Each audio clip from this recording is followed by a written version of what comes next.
Here we go. This is where dreams are made. They're going for it all. Simpson, home run play, the deflection. Oh! The layup. Wow, now that's how you start marching. Also, which one seeds are vulnerable, what UNC proved, and what's the opposite of ball night? Rest night. Rest night. Rest night. I think they're all sleeping, but you know what? You showed up, so everyone gets a point. You don't rest in March. Participation trophies now? No load management for this crew. Welcome to the show, and how about this for a start to March Madness? Alabama State, Hail Marying St. Francis. Auburn waits tomorrow. In the other play, in the much maligned North Carolina Tar Heels crushed San Diego State. So maybe UNC answered the complaints of robbery and corruption with a 22-2 run in the first half and their most three-pointers in tournament history. So Jen, does UNC's performance last night justify their inclusion? It doesn't necessarily justify their inclusion, but it will shut some people up. Look, it wasn't a quad one win. That was a big criticism of UNC, that they were 1 for 12 versus quad one this season. But I do think that there are still going to be questions about their ability to make a deep run in this tournament. Look, I'm going to lean on what we talk about during college football season all the time. Results and outcome do not validate or invalidate the selection process. It is a product of circumstance and health and experience and matchups and all of those other things as to who makes a deep run this time of year. So I give credit to UNC because they seized the opportunity in front of them. They heard the noise. They took it personally. They wanted to show that they did belong in the field. And if that's what motivated them to that win last night, good for them. Survive and advance is the goal of March. David Dennis, did this justify UNC making the tournament?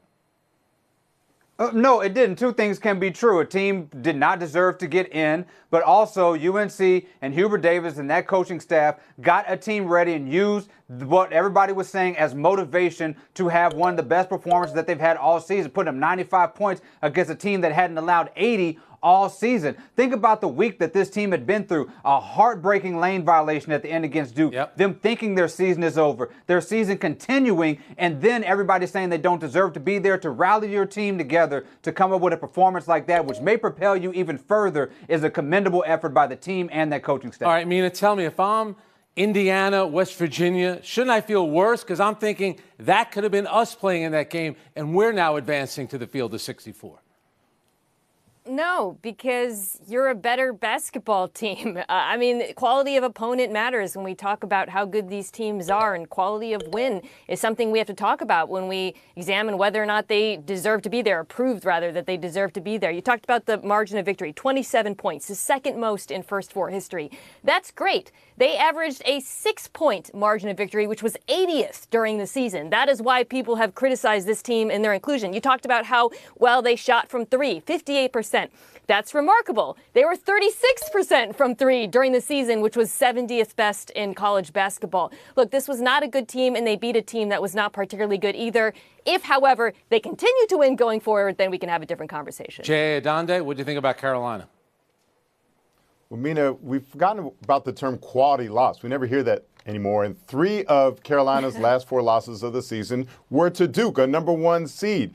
And the other loss was to Clemson, another tournament team. So you could say they've been preparing, that the only teams that have beaten them have been upper echelon NCAA tournament teams. You can learn from those losses. You can get better from those losses. They might not make your resume look great, but they can help prepare you for the tournament. Carolina clearly was well prepared for this tournament. Now, I don't want to turn everything into a referendum on the job the selection committee did, because if we're going to do that, then that means you have to root for chalk. We're not rooting for the committee to get it right because we like upsets. J.A., you're in Chicago. Michael Jordan played there. How about that logo? It says North Carolina on the jersey. You got the Jordan logo. Doesn't that factor into it just a little bit? Come on. It should. It absolutely does. Jen Latta, you wanted to get back in? Yeah, I don't think that UNC was a bad team. I think they were woefully inconsistent, but I think that they are a team that deserved to be in the field, and I think that for a lot of people, they showed it with that effort. All right, let's zoom out to the rest of the bracket and the 4 number 1 seeds, Auburn, Duke, Houston, and Florida. All right, Jay, do you think all 4 1 seeds will survive the first weekend of the tournament, and which 1 seed is the most vulnerable to an upset? I think they all get past the first round of the first weekend of the tournament, I should say, but be aware for Auburn looming potentially in the Sweet 16 could be Texas A&M, which beat them this season. It's rare that you see a intra-conference matchup that early in the tournament, but that's the downside of having 14 Southeastern Conference teams in the tournament. Usually the committee tries to keep them apart for as long as possible till later in the tournament. There's nowhere to hide, nowhere to run, and Auburn faces a team potentially that has already knocked them off. So they could go down once again. Mina Kimes, which number one are you worried about? Houston, because of the path. I know we're, pardon me for mixing sports metaphors here, a little bit loosey with the football, with Gonzaga basketball, but I'd be a little bit worried about Gonzaga basketball, which is woefully underseeded at 8. They are a top 10 team in KenPom's ratings. Houston lives and dies, not lives and dies, they're very good at shooting threes. They're good in a lot of ways. They're a very balanced team. They're much better, by the way, though, at shooting threes than from shooting inside the arc. Gonzaga, very good three-point defense. One of the best guards in the entire country in Ryan Nembhard, and they have the rebounding size to give Houston problems. David Dennis, what about Duke? You know, we don't know if Cooper Flagg's going to play this weekend. You worried about them, or is there another number one seed you're concerned about? I'm a little bit worried about Duke in terms of the Cooper Flagg health, but if he comes out there and he looks like his best self, then yeah, I think they should be fine. The other team I have an eye on right now is Florida, who has a wide range of variability. They can win it all, or they can lose early when they're going against a team like UConn, who has a championship pedigree, who's had who come along later at the end of the season. You have to worry about what happens when you have to face a team that's been there and knows how to show up in March. All right, Chen Latta, which number one seed do you think could be vulnerable the first weekend?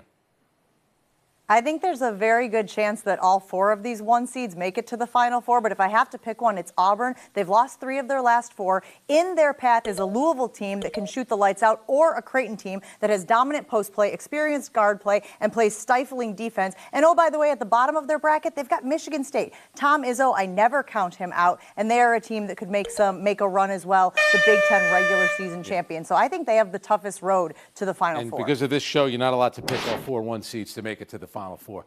Meanwhile, before we move on, this is interesting. We got a quick message from hackatologist, everyone knows him and loves him, Pablo Torre. I've been doing this for 10 years, Frank, more than that, actually, picking a 16 seed to upset a 1 seed. And I've learned some lessons. Alabama State to upset Auburn. Alabama State just beat St. Francis with the buzzer beater. Dramatic. Auburn just lost to Yale last year in the tournament, and Yale sucks. Also, they lost 3 or 4 in the season. Alabama State, the Hornets, upsetting the Tigers. Bring me my justice. Hey, Mina Kimes, get in here on Yale. Well, Yale's in the tournament. Is Harvard? Good point. Last I checked, I don't think so. More importantly, I went to junior high with the head coach of Yale, so just because of that, you get an extra point. All right, now let's move on to an actual journalist, a report from Tom Pelissero that the Minnesota Vikings have turned down trade inquiries on quarterback J.J. McCarthy, telling teams he is their top option and projected starter. Also, that the team is not interested in free agent, free thinker, free spirit, Aaron Rodgers. Mina, now please answer in the form of a question. What do you make of the Vikings' plan? What is confusing, or rather the idea was confusing that they were ever interested in Rodgers. So now it makes sense to me. I never got this, frankly. If they were worried about J.J. McCarthy's health coming back from the injury, they should have just franchise tagged Sam Darnold and kept him for another year. You've seen his fit in this offense.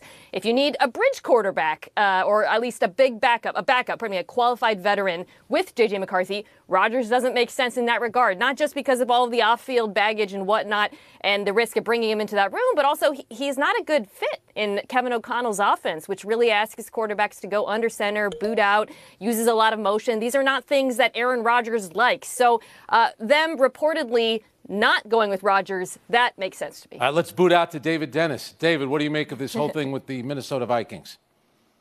The Minnesota Vikings seem to be the only team that's looking for a quarterback that's actually seen Aaron Rodgers play last season and realized they'd be better off without him. I never understood the idea of Rodgers coming to this team when you have a quarterback like J.J. McCarthy on your roster. If J.J. McCarthy comes out this season and is not as good as Aaron Rodgers was last season, you have a much bigger problem as a franchise than something Aaron Rodgers can fix this season. Chen Latta?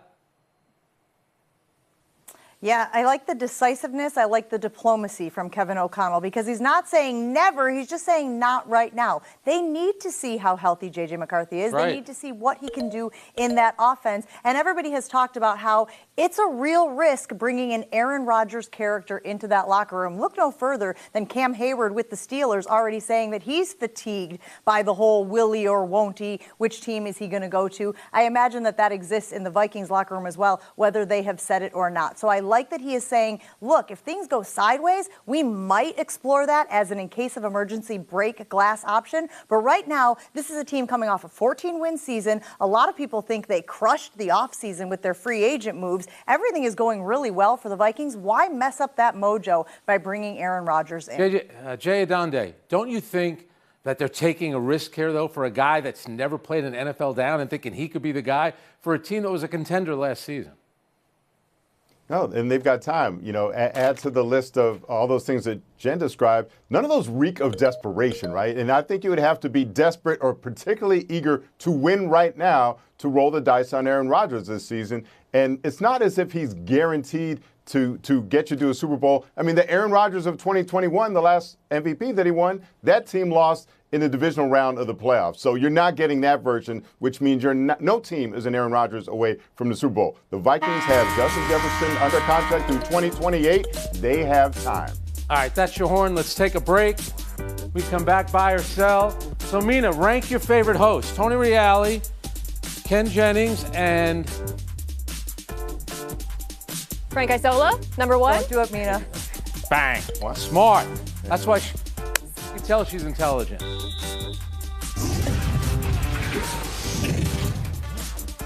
Welcome back to Around the Horn, coming to you from the Heineken River Deck at Pier 17. Rest night. Rest night. Sixers at Thunder, and OKC owns Philly's first rounder if it falls out of the top six. So both teams incentivized to lose tonight. Here's the injury report. Get ready. OKC sitting SGA, Santa Clara's Jalen Williams, Lou Dort, Isaiah Hartenstein, and Cason Wallace are questionable. Sixers, they already shut down Embiid and Paul George, and they've ruled out Maxey, Drummond, Bona, Lowry, Lonnie Walker, Kelly Oubre Jr., doubtful, and Gershon Yabusele is questionable. My, oh my. J.A., how bad of a look is this for the league? Frank, I'm going to spin it and say this is an opportunity to show just how deep the league is and how many talented players. You've been paying attention. The Denver Nuggets went into San Francisco. They didn't have Jokic or Murray playing. They beat Steph Curry and the Warriors. The next night, Steph Curry doesn't play. And guess what? They beat Giannis and Lillard and the Milwaukee Bucks. So apparently it doesn't matter who plays or who doesn't play in this league anymore. Spoken like a man who did not buy a ticket for tonight's game. Jen Latta. I'm not exactly sure what the league can do here. OKC's already being investigated for a game earlier this year where they sat their starters. I think that was on March 7th. But the Jazz were fined $100,000 for Lauri Markkanen sitting in games. There are teams, guys, based on everything we know about how this could shake out with the Sixers and this team, that would think that that is a good deal to be able to manipulate the draft order. I'm not sure how the league proves this. You mentioned Shea. He has only missed 2 games, and if he misses this one, it'll be his 3rd. So how can you argue that he doesn't deserve rest at this point in the season? All right, David Dennis Jr., if I'm OKC, how do I not say, whoa, hang on a second. We have the best record in the league. We're not allowed to rest some tired players. We've been great all year. You could in any other game but this one. To answer Jen's question, what can the league do? They can get rid of the draft. This season is the poster child for getting rid of the draft in the NBA because it is absurd that some great player is going to go to either the Wizards or the Hornets, 2 franchises that do not deserve a top pick. And then you have games like tonight where nobody is playing to reward, to try to get a Philadelphia 76ers team a better pick that they also do not deserve. Mina Kimes? J.A. would argue the incredible talent you'll see on display tonight suggests you don't need to draft. You can find guys off the street anywhere to compete in NBA games.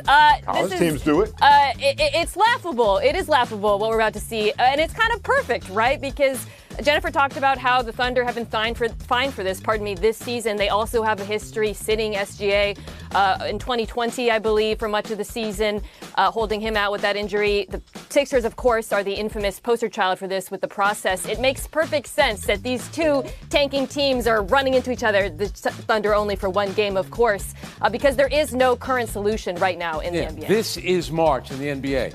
Everybody rest. It's not a good look for the league. All right, buy or sell two. Darren DeVries is leaving West Virginia after 1 year and taking the open job in Indiana. He called it, quote, unquestionably one of the top jobs in America, end quote. Both of these teams are on the outside looking in after the bracket reveal. So, Jen, is the Indiana job really an upgrade, and does the move make sense to you?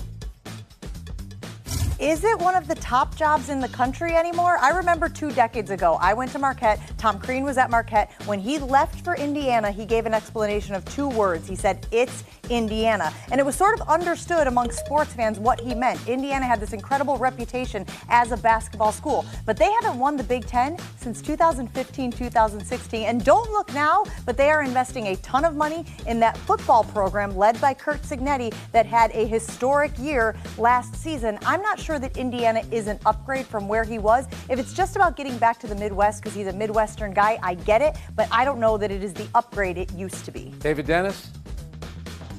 No, this does not seem like an upgrade. It does not seem to make sense for somebody on the outside looking in. But it seems like this guy DeVries has grown up dreaming of coaching for Indiana. So a lot of times the logistical things and the pragmatic things go out the window when an opportunity presents itself. So for him, this is his chance to raise Indiana back to the place that he grew up and watched it. And it's also a chance for Indiana to find some relevance with him. Mina?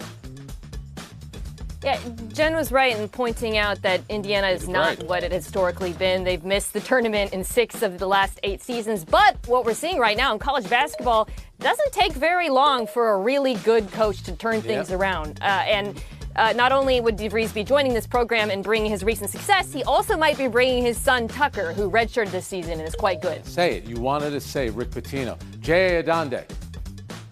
Yeah, but Mina, the economics of college sports have changed, and they're going to be spending $6 million on the buyout from West Virginia, which includes some money from the buyout from his previous job in there. And why don't you save and allocate some of that money for the players that you're going to have to pay now? That $20 million expense that's supposed to be distributed to the student athletes kicks in this year. They should pivot and think about football more and be a football school. That trip to the CFP this last year brought them $4 million, or was worth $4 million. So the money is in football, not in basketball. Spoken like a Big Ten man. All right, J.A., here's your final chance. What happened 30 years ago today? Oh. The facts? Yes. No, close. He played it. Michael Jordan played his first game after coming back from retirement. I was trying to give it to you. J.A., Jen, we'll see you. David and Mina, showdown coming up next. I gave him a chance. 30 years ago today, Michael Jordan returned after retiring the first time, not to be confused with the second or the third time. Mina and David, welcome to Showdown, an NFL rule change proposal. This coming from the Detroit Lions. Playoff seeding would be by regular season record instead of giving the top 4 spots to the division winners. Mina, is this an improvement? I don't think so. It is interesting coming from Detroit because Minnesota, their divisional opponent, would have actually benefited from it this past season. But I do think they're proposing it in part because the NFC North is so strong. However, in the NFL, division rivalries are fantastic, and the league wants them to persist deep into the season and to matter. David? Not only is this a good ruling now, it was a good ruling 15 years ago when the most fraudulent playoff win in NFL history happened when the Mina Seattle Seahawks at 7-9 hosted my New Orleans Saints at 11-5 in a game that should have happened in the Superdome, and the Saints should have back-to-back Super Bowls as a result. Should have happened a long time ago. Should have stopped Marshawn Lynch. Sorry. David, who's your team?